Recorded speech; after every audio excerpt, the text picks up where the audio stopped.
नमस्कार दर्शक बंधु ब्रह्मांड वास्तुदृश्य चैनल को आपण मानक मोर स्वागत।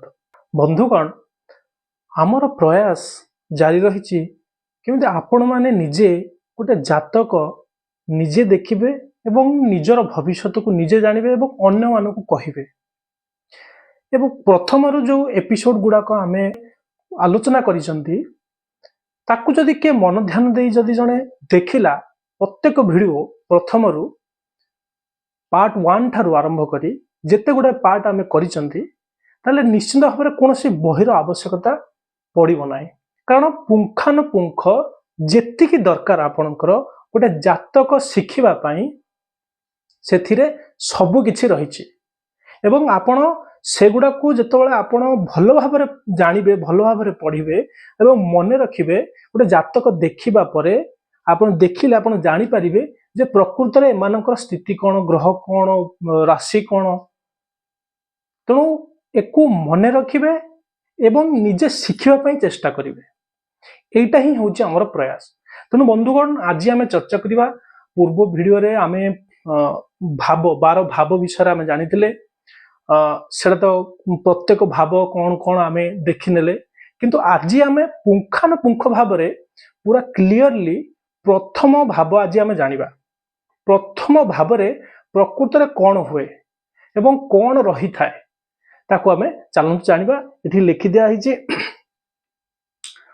ये होचे आपनकर प्रथम भाव। प्रथम भाव रु स्टार्ट कले टोटल 12टी भाव आमे पूर्व वीडियो रे जानिचंती। तेणु प्रथम भाव रे भाव को लग्न निया जाए।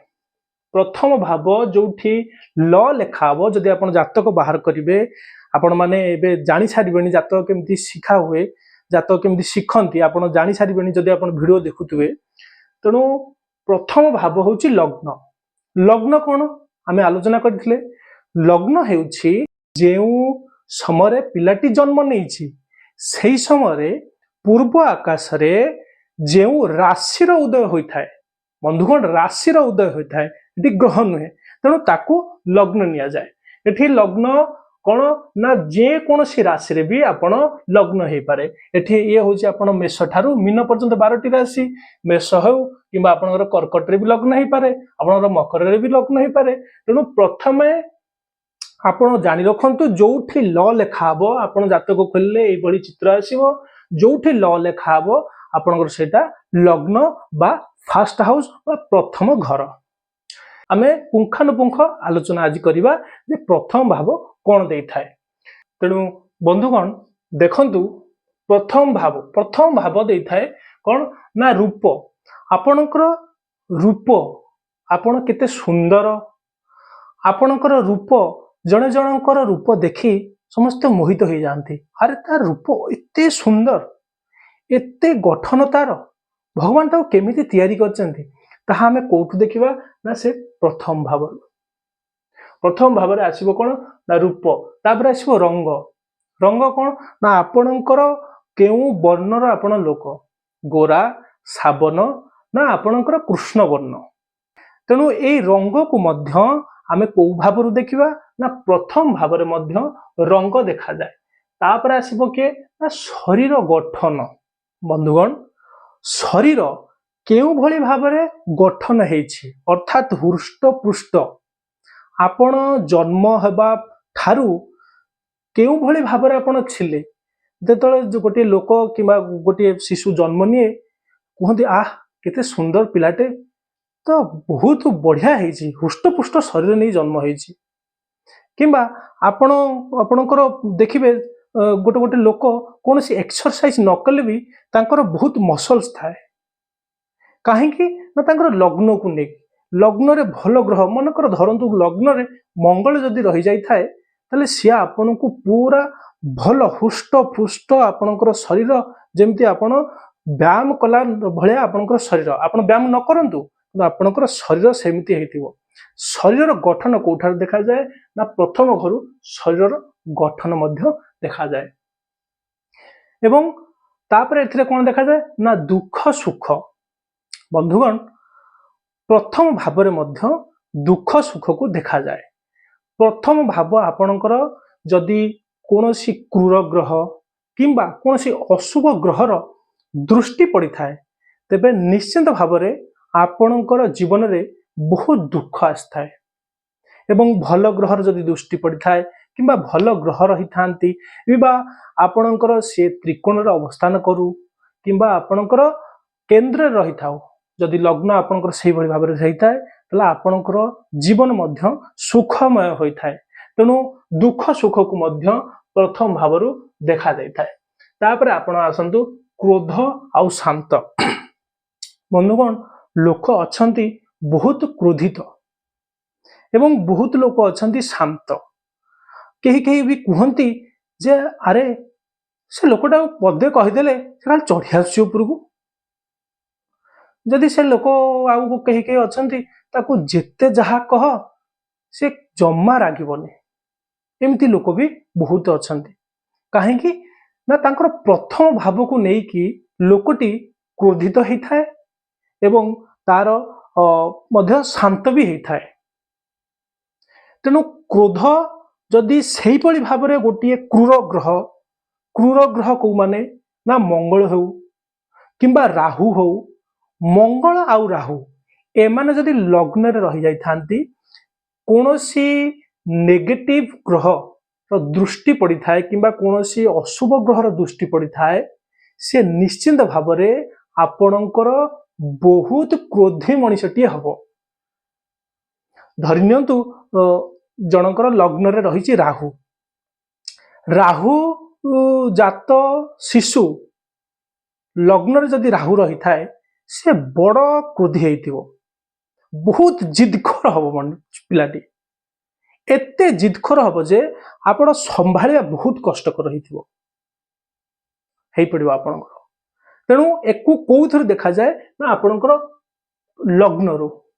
ଲଗ୍ନରୁ ମଣିଷଟେ ଆପଣଙ୍କର କ୍ରୋଧୀ କିମ୍ବା ଶାନ୍ତ ହବ, ଏଟା ଦେଖାଯିବ ଲଗ୍ନରୁ। ତାପରେ ଆପଣଙ୍କର ଆସିବ ସାହସ। ସାହସ ତ ଯଦି ପ୍ରକୃତରେ ଆମେ ଦେଖିବା ଥାର୍ଡ ହାଉସରେ କୁହାଯାଏ ପରାକ୍ରମ, ଯାହାକୁ ଆମେ କହନ୍ତି। କିନ୍ତୁ ଏଠି ମଧ୍ୟ ଆପଣଙ୍କର କେତେ ସାହସ, ଆପଣଙ୍କର ପ୍ରକୃତରେ ଆପଣ ଯୋଉ ହେଇଛନ୍ତି ସେ ପିଲାଟି କର୍ମ କରିବାକୁ କେତେ ସାହସ ନେଉଛି, ପ୍ରତ୍ୟେକ କ୍ଷେତ୍ରରେ ତାର ପ୍ରକୃତରେ ଆବିଲିଟି କ'ଣ, ସେ ତତ୍ପର ରହୁଛି, ତାର ସାହସକୁ ଦେଖାଯାଉଛି କି ନାହିଁ, ସିଏ ଆପଣଙ୍କର ପ୍ରଥମ ହାଉସରୁ ଦେଖିବେ। ଆପଣ ତାକୁ ପ୍ରଥମ ହାଉସରୁ ଦେଖିବେ। ତାପରେ ଆସିବ ଆପଣଙ୍କର ମସ୍ତିଷ୍କ।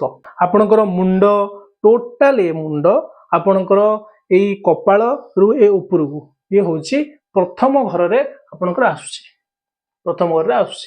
ତାପରେ ଆପଣଙ୍କର ଆସିଲା ଆତ୍ମା। ଆପଣଙ୍କର ଆତ୍ମା କୋଉଠି ଲାଗୁଛି ସେ ଆପଣଙ୍କର ପ୍ରଥମ ହାଉସ କହିବ।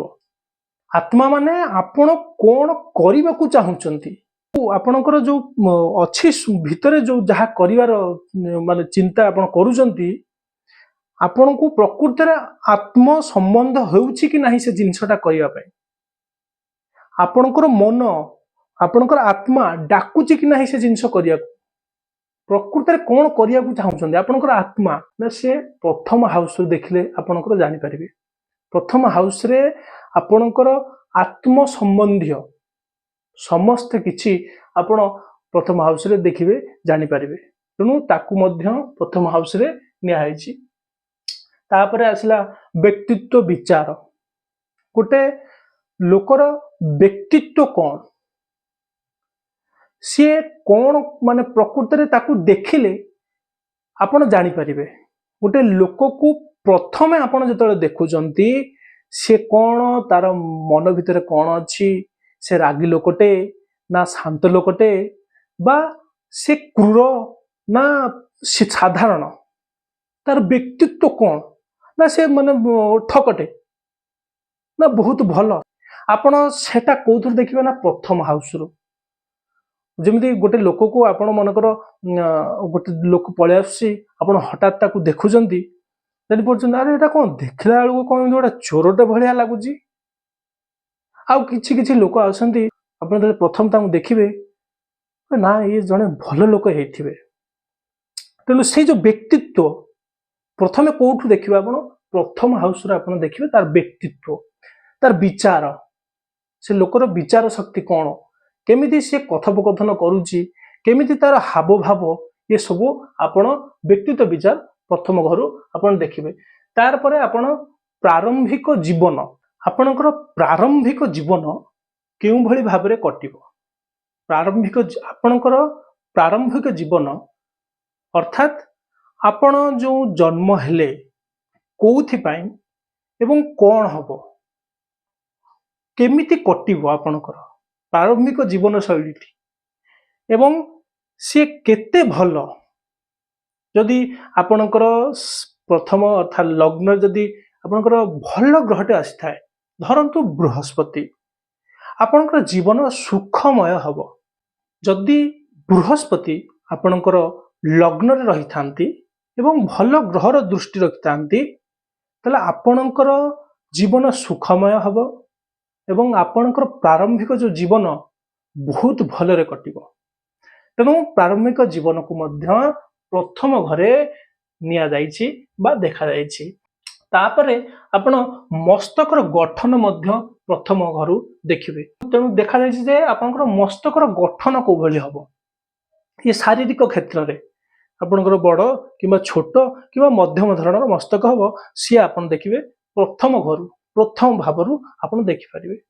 तापरे आपणकर आयुष, आयुष आयुष आपण केते बंचिबे, अर्थात आपणकर प्रथम घर भी आपण को देखै देबो जे आपणकर आयुष केते दीर्घ आपण बंचिबे। सेही परि भाबरे भल ग्रह, दीर्घ ग्रह अर्थात भल गोटे ग्रह जदि आपणकर प्रथम घरे रहुची बा प्रथम भावरे रहुची, से आपण को पूरा जन्म ठारू मृत्यु पर्यंत कौनसी असुविधा देव नाही। आपण एमिति देखिथिबे बहुत लोक अछंती जो माने आपण देखिबे जे आरे से कोन एतार किछि असुविधा होनी काहे की, से जहा भी होना काहे की सब ठीक चलची काहे की, कारण ताकू जदि आपण देखिबे तार कुंडली किमा तार जातक को आपण निश्चित भाबरे लक्ष्य करि परिबे, तांकर लग्न रे निहाती भावरे कोनसी शुभ ग्रह हेउ अवस्थान करिसंती किबा स्वगृह रे अछंती किंबा तांकर पॉजिटिव अर्थात शुभ दृष्टि कोनसी ग्रह मानक ठारू से ग्रह उपरे पडुथो बा से भाव उपरे पडुथो, तेणु ता जीवन रे सेही लोकर जीवन रे असुविधा हेबो काहे की, बहुत भलरे सुरुखुरु रे तार जीवन एवं संसार कटि जीवो। तेणु तार आयुष दीर्घ आयुष हबो, ताकू तो दीर्घ आयुष, ताकू ही दीर्घ आयुष कहा जाए ना, जार जीवनटी सुख शांति रे दीर्घ समय अतिबाहित होता है, ताकू तो दीर्घायु कहा जाए। तेणु सेही आयुष को प्रथम भावरु आपण देखिबे। तापरे प्रथम भावटी होची कोन ना आपनकर दिशा देखाए, दिग प्रथम भावटी आपण पूर्व दिग आपण देखिले प्रथम भाव देखिबे।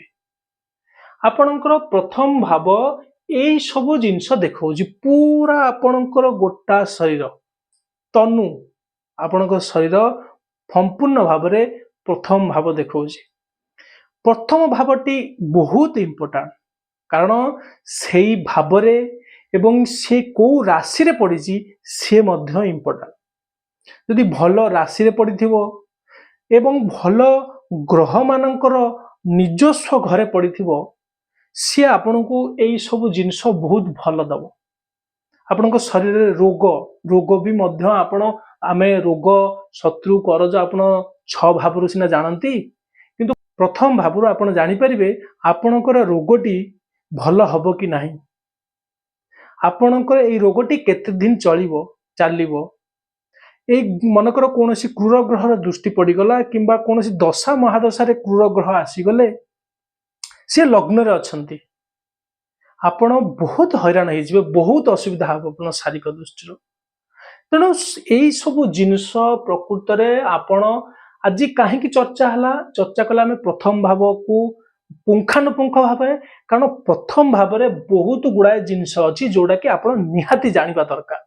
जदि जड़े ज्योतिष देखुची, ज्योतिष जानिया चेष्टा करुच्ची, तेणु से प्रयास तो आमर से प्रथम ठारू 12 पर्यंत जो भाव अच्छी आम पुंखानुपुंख भाव में गोटी गोटी करी आलोचना करवा। से भाव प्रकृति कौन अच्छी आपण से भाव कौन देखिले जानवे जनकर ज्योतिष आपण खोलिले आपण देखिबे प्रथम भाव ये जिनस अच्छी माने ताको आपण जहा कहिबे से ही होबो जदि प्रथम भावटी आपणकर मिथुन कुंभ तुला राशि रे पड़े से आपणकर राशि बल ए माने जो बलवान राशि ये हूँ बहुत भल होता है कौन ना मिथुन कुंभ तुला ये तीन भाव जदि प्रथम घर पड़ी थाए ये हूँ राशि बल यही राशि रे जदि प्रथम भाव आसी थाए ये बहुत भल बोली माना जाई थाए तेणु यहीपरि भाव आमे प्रथम टारू 12 पर्यंत गोटे गोटे आम एपिसोड रे गोटे गोटे पार्ट रे आमे आलोचना करबा जे प्रत्येक घर सब कौन दे थांती तेणु आज एदिकी विदाय दिंतु नेक्स्ट वीडियो आमे देखिबा द्वितीय भाव रे संपूर्ण रूपे कौन दे थाए द्वितीय भाव एवं द्वितीय भाव रे ग्रह माने जदि भल ग्रह रहिबे केउं फल कौन देबे फल एवं खराब ग्रह रहिले कौन फल देबे सेति पई विदाय दिंतु रहिली आपणकर दिन शुभमय हो नमस्कार।